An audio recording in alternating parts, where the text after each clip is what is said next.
In 2019, we called a hearing in House Oversight on what the oil and gas companies knew about climate change and when they knew it.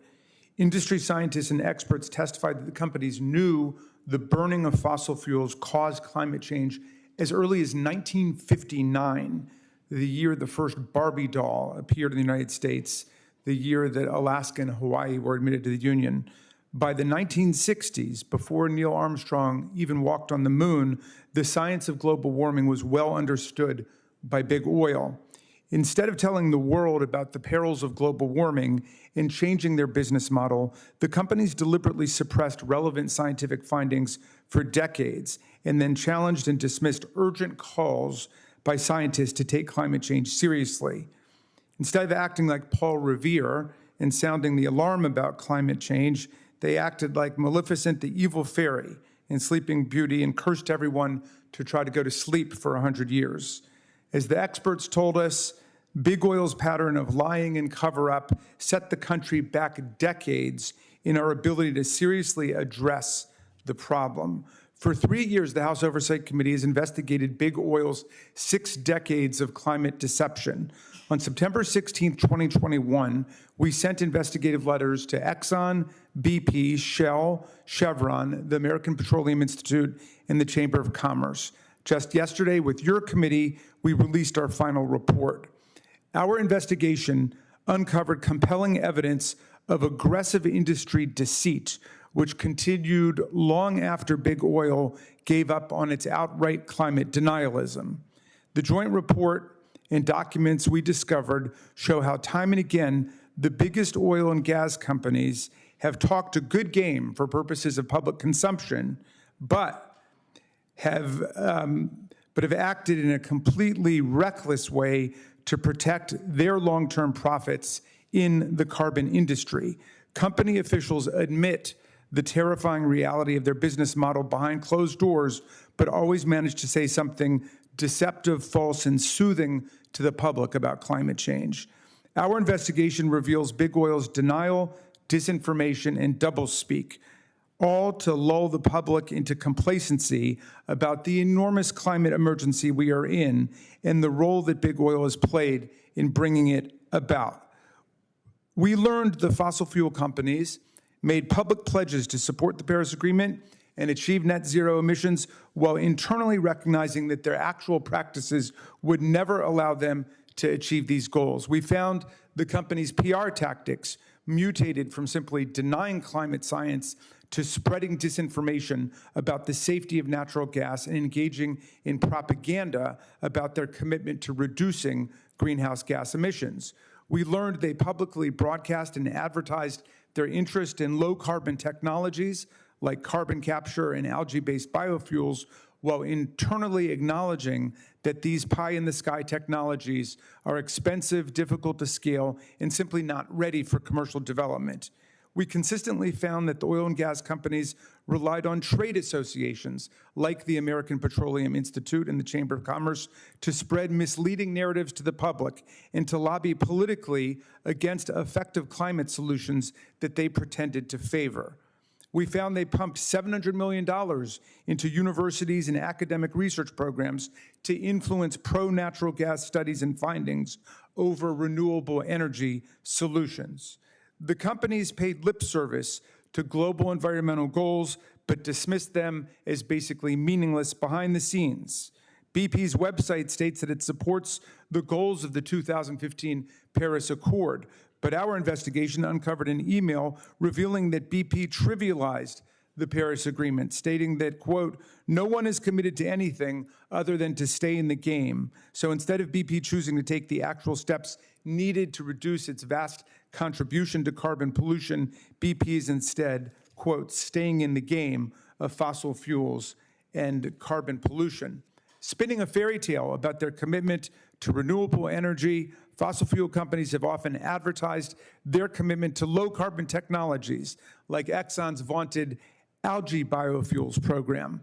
From 2009 to 2023, Exxon spent nearly half as much on advertising algae as a climate solution as it spent on actually researching and developing it. Our investigation revealed that Exxon's own employees raised concerns that the company's beautiful ads might mistakenly imply that, quote, the technology is live today.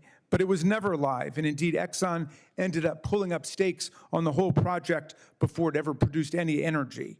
When you compare the actual investments in low-carbon technologies to the company's overall expenditures, you see exactly what kind of priority this really is. Shell, for example, spent just 11% of its total capital expenditures on lower carbon technologies, and Exxon and Chevron spent even less, at 6% and 4% respectively.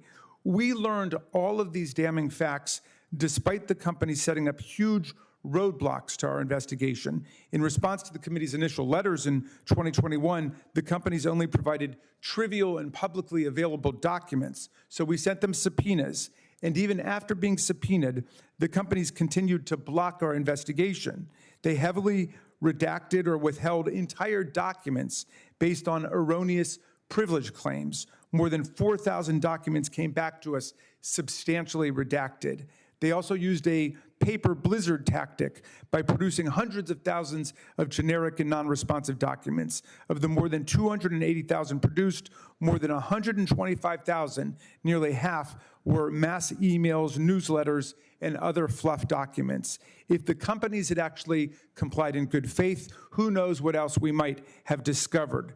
During our probe, I've been struck by the parallels between big oil's aggressive denialism about climate change and the tobacco industry's suppression of the truth about tobacco addiction and the carcinogenic effects of smoking. More than 20 years ago, the DOJ brought a precedent-shattering case against the cigarette companies. We learned about the massive, decades-long disinformation campaign waged by Big Tobacco, and the companies were ordered to cease and desist their propaganda and to start telling the truth. Governments and people around the world mobilize the facts found to battle the tobacco industry effectively for restitution and for investment in the public health.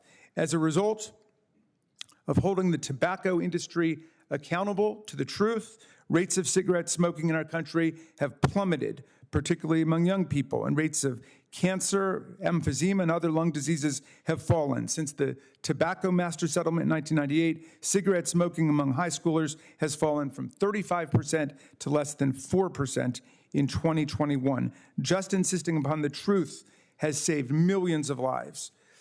We're beginning to see comparable efforts to hold big oil accountable for its own industrial sabotage of the truth and accountability. State AGs across America, along with dozens of municipalities and tribal governments, have brought lawsuits against the companies and their trade associations to recover huge public damages allegedly caused by injuries made possible by their alleged deceptive trade practices, fraud, public nuisance, and civil conspiracy, to name just a few causes of action we've identified. Every citizen in America, everyone on Earth, has a vested interest in addressing the climate emergency. Scientific research shows that the result of 1.5 Celsius degree of warming will be more extreme heat waves, more massive flooding, record drought, recurring food scarcity, and dramatic sea level rise. My watery home state of Maryland, with more than 7,000 miles of ocean and bay coastline, is strikingly vulnerable to the effects of climate change and the rising sea. Anne Arundel County, where our state capital is, faces potential damage of more than $4 billion to its public infrastructure if sea level rises by just 5 feet. If we were to rebuild the seawall, which has been recommended to protect us from an anticipated 5-foot rise in ocean levels, it would cost our state $27 billion. How can we do that?